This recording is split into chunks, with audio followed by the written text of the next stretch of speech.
За сайн байцгаана уу. За энэ сайхан өдрийн мэндийг хүргэе. За өнөөдөр тэтгэврийг тойрсон бас нэг ганц хоёр юу анхаарах хэрэгтэй гэдэг юм зүйлэн дээр ярий. За завтаа нэг нь ороод ажилдаа байгаа нэг нь YouTube-с таад маань сонсож байгаа. Тийм ээ. За ер нь бол Бүгд найрамдах Чех улсад ажил хийж байгаа бүхэл гадаад хүмүүс тэгээд ялангуяа одоо Оросын холбооны улс, Украин, Молдова, Америк дээр нь одоо сайн Монгол нэмэгдээд удаагүй байна тий. Эдгээр хүмүүс бол одоо ажилласан жилээрээ одоо Чехэд тэтгэвэр тогтоолох бүрэн боломжтой болсон тийм ээ. Ер нь Европын холбооны улс бол мэдээж хэрэг тэр Шенген дотроо бол одоо Польшад ажилласан жилээ, Чехэд ажилласан жилээ эдгээр ингээд бүгдийг нэмээд тооцоолоод ингээд тэтгэвэртэй ингээд орцгоодог. За ерөнхийдөө бол дундаж цалин одоо Чехийн тэтгэврийн дундаж цалин бол дундаж тэтгэвэр цалин гэдэг ажилласан жилээс шалтгаалаад дээр нь ажилласан одоо хэдэн төгрөгийн цалин авдгаас шалтгаалаад мэдээж хэрэг нэг 10,000-аас хамгийн доод нь яг дундажаар нэг 10,000, дээдл нь бүр 70,000 биш 30,000 хорон хүртэл авдаг. За өршөөж их өндөр тэтгэвэр авдаг хүмүүс нь тэгтээ тэдэр нь бол маш цөөн байдаг. Одоо жишээлбэл нэг ийм статистик байж та 10,000 корона авдаг хүмүүс бол нэг 27,000 гаруй хүн байдгийн байна.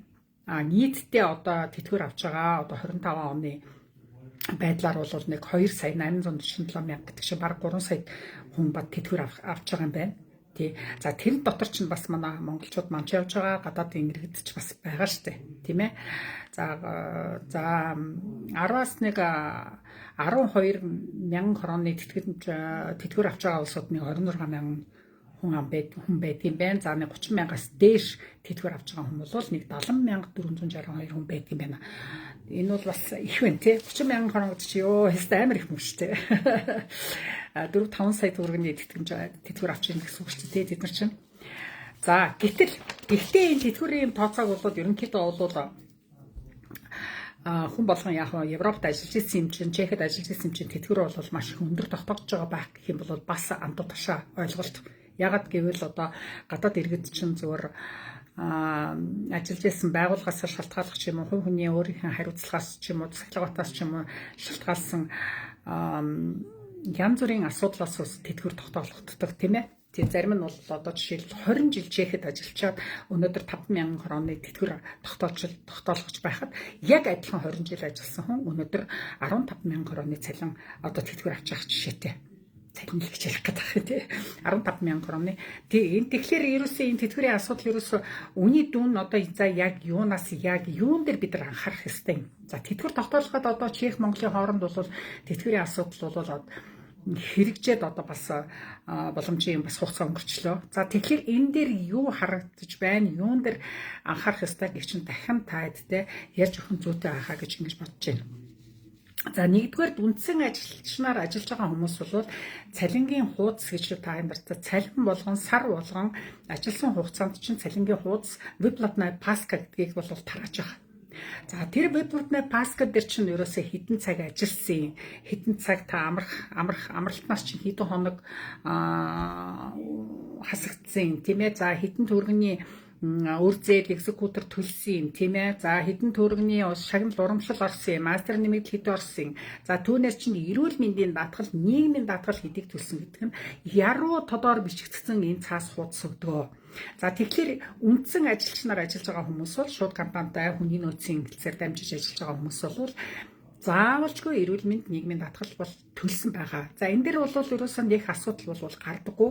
Яагаад гэвэл хэрвээ хэдэр чинь ингээд төлөхгүй бол хууль зөрчсөн гэж асуудлаар тус компани бол маш томоор торгуулж тийм ээ бараг тэр гадаад ажилчин авахгүй байх хэмжээнд нь хүртэл арга хэмжээ авагддаг болохоор энэ дээрээ бол нэг лох уцтай мапатай юм байх нь бас тун бараг байдаггүй. Гэхдээ үнцэн ажилчин юм чинь гээд бас тайвширч болохгүй.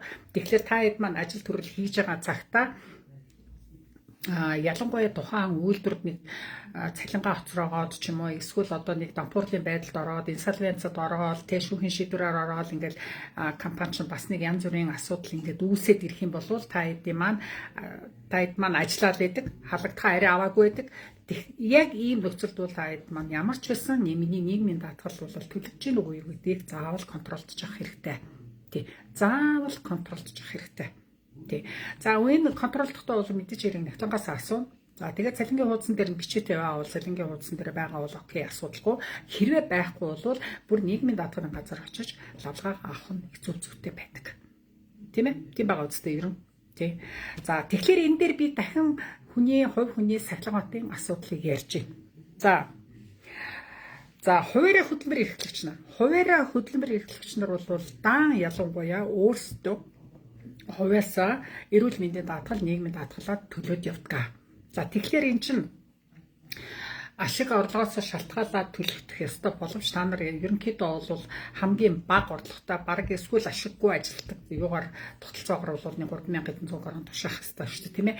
За тэрийгээ сар болгон төлөгдөөгүй байх юм бол өнөө тэтгэврт тогтоолгох нөгөө хугацаа буюу нөгөө тэтгэврт тогтоолгох нөгөө хэмжээ чинь багасаад явна гэсэн үгтэй угаасаа ойлгомжтой. Тэгэхээр та хэд маань хуваараа хөдөлмөр эрхэлж байгаа, бизнес эрхэлж байгаа, ресторан, бар ажиллуулж байгаа одоо тэр үйлдвэрээр явуулж байгаа ийм хүмүүс маань байх юм бол нийгмийн даатгалын төлөлт, эрүүл мэндийн даатгалын төлөлтийг бол ерөөсө хэрхэвж алгасаж, хэрхэвж одоо хойшин тавьж болохгүй.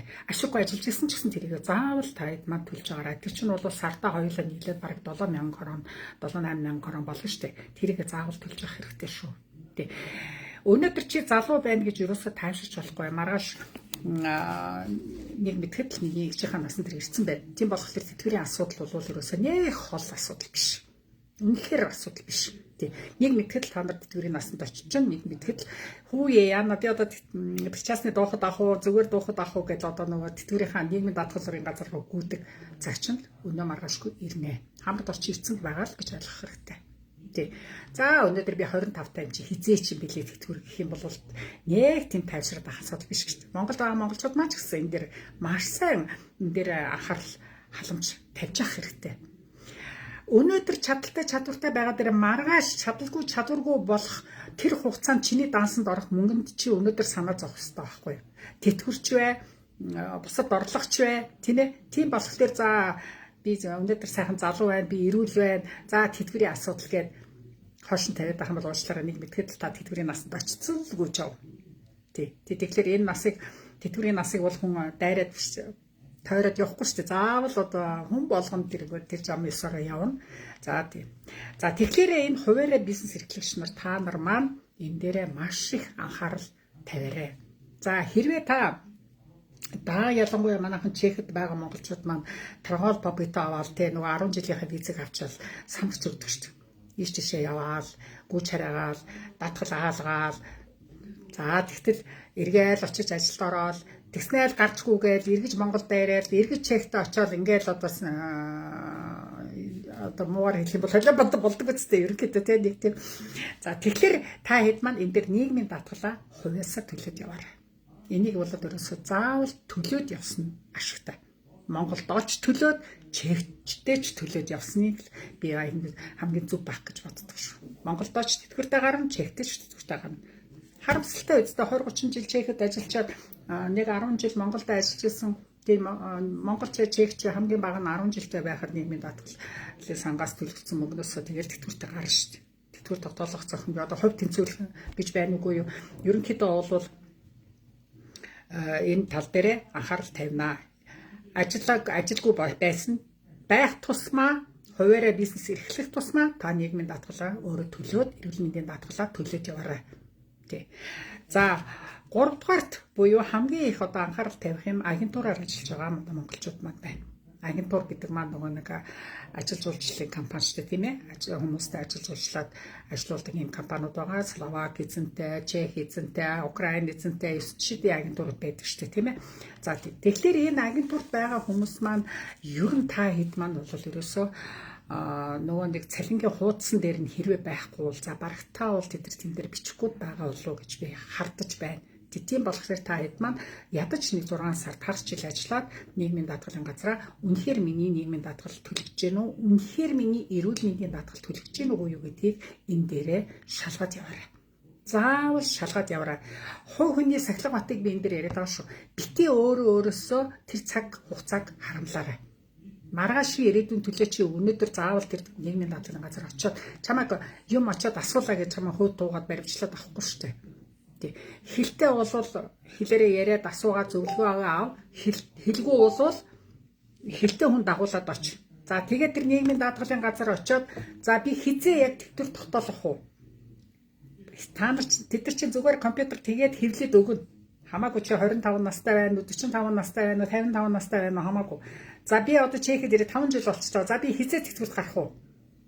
Урчилсан байдлаа мэдээд авчих. Нэгдүгээр, хоёрдугаар миний төлөлт хэр тогтвортой, найдвартай миний ажил олгогч миний төлөлтийг хийж ийн гэдгийг заавалчгүй шалгуулах хэрэгтэй. Заавалчгүй шүү хүмүүс минь. За энэ дээр бол нэг ясны бичиг баримттай, хууль ёсны, амар тайван ажил төрөлтэй одоо ингээд ажиллаад байгаа хэрнээ одоо тэтгэврт гарсан чинь 3,000 орны тэтгэвэр авч ивэл яг бүтэн хичнээн жил та Чех улсын төлөө тэр тухайн улсын цэцэглэн байгуулалтын төлөө хөдөлмөрлөчөөд, эрүүл мэндээр хохирчоод, цаг хугацаагаа хохирчоод, залуу насаа алдчихад, за тэгээд нэг тэтгэвртээ суйдаа одоо ядарлаа гэд ингээд сохот 3,000 орноор хаан ч амьдарч чадахгүй ш. 3,000 орноор Монголд ч амьдрахад хэцүү шүү дээ. Юу Чехэд. Тэ. За тэгээд энэ за юу яагаад ийм баг гарав гэд ингээд үтсэн чил X-хөл одоо нөгөө нэг ажиллаж исэн компаниуд нь дампуурсан. Мэдээлэлээ одоо эрүүл мэндийн нийгмийн даатгалын чинь төлөөгүй байжсэн. За ялангуяа агентурууд тийм ээ. X-хөл чи өөрөө хуваараа ажиллаагүй хугацааныхаа мөнгийг төлөөгүй. За X-хөл одоо баахан завсардсан хугацаанууд эдгээр чинь бүгд чиний эсрэг байж чиний нөгөө тэтгэвэр тогтоолох мөнгөний чинь хэмжээ ингээл хууаараа доошоо явна. Ойлгосон мөнгө авахгүй л гэсэн үг. Тийм болохоор та хэд маань болж л өгвөл бизнес эрхэлж байгаа бол ашгаасаа нийгмийн даатгалаа төлөөд ашгаасаа эрүүл мэндэд төлөөд ийш тийшээ явж аялж Монголд эдгээр амьдарч байгаа бол тэрийгээ бас давхар төлөөд явал яасан боломжтой бол төлөөд явсан айгу зүгээр юм. Тэртээ тэргүүл Чех Монголын хооронд та нар явж л байгаа мэдээж хэрэг. Тийм ээ. Тэртээ тэргүүл та Шведэд ажиллаж гэнэ үү? Чехийнхаа визэг унгаагаагүй л байгаа бол төлөөд л яв гэсэн ийм л зөвлөгөө өгөх гэдэг юм л да. Тэ. За тэгэхээр за энэ дээр одоо Монгол Чехийн хувьд бол тэтгэврийн за тэтгэвртэй гарчлаа гэж бодъё. За тэтгэвртэй гарцсан чинь энэ дээр ямар асуудал гарч ийнэ гэхлээр тэтгэвртэй гарцсан хүмүүс маань ураа ашгараад азны инвестор тэтгэврээ тогтоолгочлоо Чехэд гээд ингээд за Монголд ирээд амьдардаг. Банкомат карт нь байхгүй. Би банк аппликейшн нь устцсан, гар утсаа солилоо. Гар утсаа сольчихсон нөгөө аппликейшн байхгүй. Нөгөө сольсон гар утсанд нь устцсан. За ийм байдалд орох юм бол та заавалчгүй Чех руу явж өнөө аппликейшнаас сэргээж, өнөө банкомат карта шинээр захиалж, за тэгэл хаягаа тодорхой болгоод ингээл ёо 80 ажил болдго юм байна. За энэ бол ерөөсөө надад тохиолдсон бараг 2-3 жишээ байна.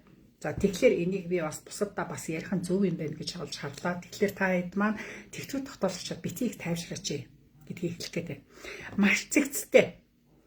Гар утсандаа одоо аппликейшн Raiffeisen банкын жишээлбэл данстай тэрүүгээр тэтгэврээ авдаг бол тэр дансаа ерөөсөө энэ гар утсаа ерөөсөө ингээ өөртөө ингээ нандиглан хайрлаад тэгээд тэр аппликейшнийг оролцохгүй шиг блоклуулчихгүй шиг нэг айтайхан аваад орсон орлогоо ингээд аваад банкоматаараа мөнгө аваад ингээд яваад байгаа ч л гэж хэлгээд байна. Тэгэхгүй бол дахиж сэргээж тэг жишээлбэл дахиж сэргээгээд дахиж аппликейшн татаад эсвэл дахиж бүр банк шин данс нэхэд бол маш удаан процесс байдаг юм байна шүү. Маш удаан байдаг юм байна.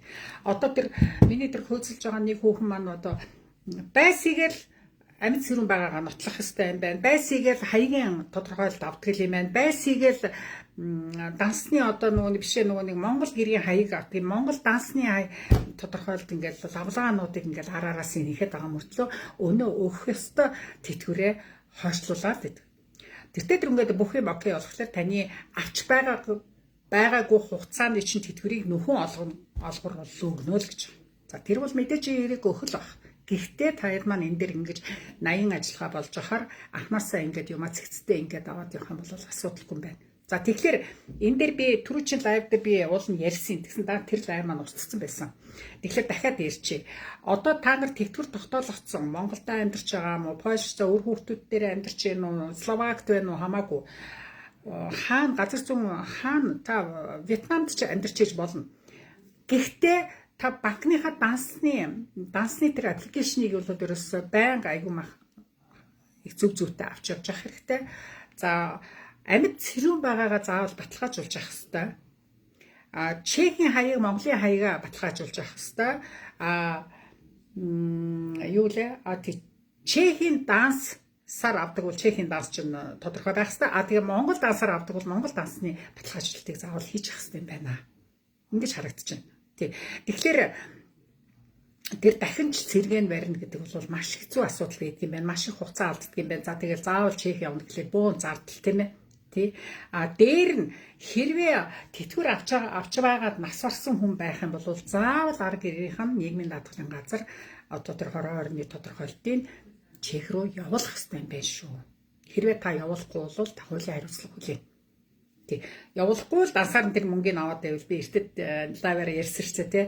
Бараг 20 жил хадам ээжийнхэн тэтгэврийг нэг нөхөр аваад лсэн байгаа. Тэгээд нийгмийн даатгалын газар нас барсныг хэлээгүй. Одоо ингээд шүүхээр орсон чи би хадмыгаа нас барсныг мэдээгүй гэсэн одоо ийм учир битүүлэг юм яриад идэг. Тэгэхээр энэ хэрвээ янз бүрийн асуудал гарах юм бол заавал чех рүүгээ мэдэгдэх ёстой юм байна. Энийг бол арга гэрийнх нь үүрэг хариуцлагыг хүлээх ёстой юм байна. Тэгээд нас барсан өдрөөс нь эхлээд тэтгэврийг зогсоох ёстой юм байна шүү. Энэ чинь бол хуулиндаа заасан байдаг юм байна. Тэгэхээр энийг мдэггүйгээс болоод хөрх юм та мдэггүй юм уу гэж өршөөхдөхгүй байлээ шүү.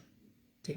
Тэгээд хэрвээ авсан бол тэр мөнгөний заавал буцаач одоо улсад төлөх асуудал юм өрөнд орох юм асуудал үүсэх юм байлээ. Тэгэхээр энэ бол нэлээд яригтай асуудал гэж ингэж харагдсан. Тий. За тэгээд ерөнхийдөө яг одоо бол ер нь тэтгэврийн асуудлаар та хэд бол мэдэхгүй юм бол байхгүй бүгдээрээ ойлголттой болсон гэж үзэж байгаа. Тэгээд нийгмийн даатгал бол давхардаагүй байх ёстой юм байна гэж ойлгосон тийм ээ. Тэгэхээр та чехэд тэтгэврт гарсан ч гэсэн Монголдо тэтгэврт гарах боломжтой. Бас эсэргээрээ тэгээ одоо жишээ нь Монголын тэтгэвртээ би бол Монголын тэтгэврт гарсан шүү дээ лиценз. Тэгэхэд одоо чехийн тэтгэврт намайг би нийгмийн даатгалын газраас асуухад намайг одоо жишээлбэл 67 он та хүрээд ирээрээ тий гэсэн юм асуудал ярьж байгаа. Тэгэхээр хүн болгон та хэд маань нийгмийн даатгалын газартайгаа маш уялдаа холбоотой асуугаад хизээ тэтгэвртээ гарахаа асуугаад хэдэн төгрөгийг бол тэд хэлж мэдэхгүй тий хамгийн гол нь хизээ гарахыгаа асуугаад тэгээд төлөлтөө хамгийн гол нь дахин хэлэхэд маш сайн шалгаж байгаарай. Төлөлт одоо энэ дээр төлөлтөн дээр ингэж байгаа шүү дээ. Та нар ч байгууллага болгон ингээд ажилд орох болгон ч ажлын гэрээ өгч байгаа, цаасаар өгч байгаа тий. Одоохондоо бол нэг тэр болгоныхоо онлайнаар бас бүтээгүүл байгаа шүү дээ тийм ээ. Тийм болохоор тэр гэрээгээ заавал та хэд маань ажиллаж ийсэн ч юм уу нотлогоо тухайн компанид ажиллаж ийсэн гэсэн нотлогоо заавал хэрэгтэй байл шүү. Монголд ч гэсэн одоо би ингээд нөгөө нэг тэнцвэрлэхээр гарах гэсэн чинь манай хангамжийн байгууллага чинь нөгөө нэг давпорцсон байсан. Давпорцсон одоо хувьд гарцсан байсан. Тэгэхээр тэр тухайн одоо хэдэн жил би одоо тэр өөрийнхөө байгууллагад ажиллаж байсан байгаа заавал нотлох шаардлагатай болсон чинь цуг ажиллаж байсан хүнээ мэдүүлэг өгүүлэх ч юм уу эсвэл гавьяа шагнал тухай үед авч ирсэн бол тэрийг харуулах ч юм уу одоо ийм нотлохоор заавал хэрэгтэй болдго юм билээ. Яг түүнтэй адилхан чехэд бас яг тэгдэг. Тэгэхээр та хэд маань ажлын гэрээг 1% ингээд хадгалаад ерөөсөө компани болгоноос ажилд орсон гэрээгээ халагдсан гэрээтэйгээ ингээд хадгалж яах нь их зүгтэй юм билээ. Хэрвээ цалингийн хуудас ч байвал цалингийнхаа хуудасыг ч гэсэн хадгалж болно шүү дээ. Ямарваа нэг нотлохоо заавал хэрэгтэй. Ялангуяа агентурт ажиллаж байгаа хүмүүс бол агентур ч байсгээд нэрээ сольждаг шүү дээ. Эдгээр чинь нөгөө татвараас зайл хийсэн асуудал бол маш их хэрэгдэг угаасаа. Тэ нэрээ сольдог, нийгмийн даатгал төлдөггүй, тэрнээсээ ингээд ажилчдаас баг тэрүүгээр бас их ашиг орлогоо олж идэг ийм одоо байгууллагч үнэндээ бас муугар хэлэхэд тэ агентур бол. Тийм болохоор тухайн компаниасаа танд ямар л цаас бичиг баримт өгнө тэр тухайн компани чамайг тэтгэврт гарах үед одоо магадгүй 10 20 жилийн дараа тэр компани айл хэзээ давхурсан ч юм айл хэзээ нэрээ солилцсон явж шít. За тэгээд нөх хөдөлмөрийн давчаан дээр ингээд ажилласан жилээ ингээд шүүлгсэн чинь танд 4 5 жил дутчих юм болвол тэр ажилласан 4 5 жилээ та би энэ хугацаанд ажил хийжсэн штэ гэл ингээд өсөл хоогоо мааж зогсохгүй. Нотлогоо заавал хэдүүлээ бэлдэж байна. Тэтгэвртээ гарах нотлохоонуудыг бүх ажиллаж исэн жилүүдээ ингээд ерөөсө За ажиллаагүй бол хэдээс хэдэн хугацаанд немоцск авчихсан акттай байсан. Хэдээс хэдэн хугацаанд би төрөөд гэртээ хүүхдээ харж ирсэн. Тэр болгоныгоо баталгаажуулсан одоо ийм баримтуудыг өөрсдөндөө биедээ авч үлдчихэж байгаарэ. Тэгэхгүй л нэг нүүх болохоор л овны савраа авчигээл Монгол явах болохоор л урч тастаж хаяал ингээд байх юм бол эргээд та нарт маань тэр бичиг баримтнууд чи хэрэгтэй болдго юм шүү гэдгийг хэлээ. Саяхан биш шүү дээ. Нодлын нэг ч бас тэтгэвртэй гаргахад тэгсэн чинь нэгэн жил дутаад байдаг. Ганцхан жилийн мөнгө яж юм бол тэтгэвэр нь бүр 2-3 мянган хороноор нэмэгдэх гэдэг нэг тийм асуудал гарсан. Гэтэл тэр одоо хин эгч надад ярьжсэн л л эгч надад ярьжсэн. Тэгтэл одоо тэр компанийн шүүгээд хайгаад олдохгүй. Тэгээд одоо ажлын гэрээ мэрэн одоо юу ч байхгүй. Тэгээд одоо тэрийг нотолч чадахгүй гэжээл цуг ажиллаж байсан хүн ашгүй таарад. Тэгээд тэр хүнийг тэр нийгмийн даатгалын газар авч очоод тэр хүнийх нь бичиг баримтаар одоо яг энэ компани яг ийм хотод яг ийм үйлдвэрлэл явуулж ирсэн гэд захирлынх нь нэрмээр одоо тэр хүнийх нь гэрээн дээр мэдээч хэрэг байсан. Тэгжээд нэг нотлохоо гаргаж ирж тэр чи бас нэлийн удаан процесс болж байгаа хгүй. Тэгэл тэтгэврт гарах хугацаа ингээ хойшлогдоод идэг. Гих мэтлэн одоо бидэрт нотлогоо баримт их хэрэгтэй болдго юм байна. Энэ ч одоо зөвхөн манай Чехэд ажиллаж байгаа монголчууд маань бас биш шүү дээ. Юмыг яаж мэдгүй Бэлэг, Франц, Швед одоо удахгүй ингээд цаашдаа нийгмийн даатгалын газрынхан чи ерөнхий газрынхан чи өшөө бусад орнд бас судалгаа хийж байгаа гэж байгаа шүү дээ. Монголчууд маань ажиллаж байгаа олноороо ажиллаж байгаа магадгүй Швед ч юм уу магадгүй одоо өөр ямар оронд байна тий. Тийм болохоор та нарт маань эрт орой тэр бичиг баримтнууд чи хэрэг болж том магадгүй шүү. Ганц Чехэд биш бусад орны хүмүүс маань ч гэсэн хууль ёсны ажиллажлаа бол тэр ажлын гэрээ авчирсан цалин тийм этийн юмнуудыг бити хаях гэж яараарай л гэж хэлэх гэдэг. Тий. Одоо Солонгос авч ийн, Унгар авч ийн, Польш авчлаа, Чех авчлаа тэгээд дараачийн оронтой бас ингээд гэрээ хэлцэр хийгээд ингээд бэлтгэх процессууд явагдаж байгаа шүү дээ. Тийм болохоор та нарт маань эрт орой тэр бичиг баримтнууд чи хэрэг болж магадгүй юм байгаа шүү. Тий. За энэ удаа ингээд энийг бас дахин анхааруулъя гэж ярих гэж бодлоо. Тийм болохоор тэгээд давтан хэлэхэд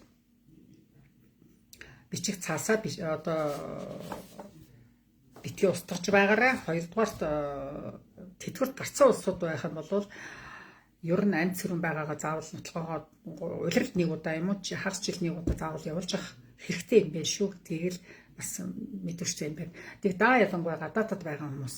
За чектэй байгаанууд нь бол очоод уулзаад байж болох бах тийм ээ. Тэг тийм асуудал. Тиймээс тэтгэвртээ гарчаад манайхан ч ийш тийшээ их явдаг, хөл хөдөлгөөн их хийдэг тийм. За энэ удаа нэг юм товчхон яриа. Намайг ч одоо аюу удаа ярьдаг гэж жоохон шүүмжлэлтэй хамтаад байгаа. Тэгээ одоо би нэг л ярьсан ч одоо бүр гүйцэжл ярих бол тасарчлаар л нэг утгаа алдчих гад бас нэг ойлгомжгүй болчих юм болов уу гэж бодоод. Гэхдээ та хэд өргөж натагаа цуг хамтдаа байж бас зөв хэмжээний мэдээлэл ингээд сонсоод байгаа та хэдтэй бас их баярлж бодох шүү. Тэгээд миний YouTube subscribe хийгээд дагаад лайк комент бичээд ингээд явуул их баярлахаар байна. За баяртай. Дараагийн даймарт баяртай.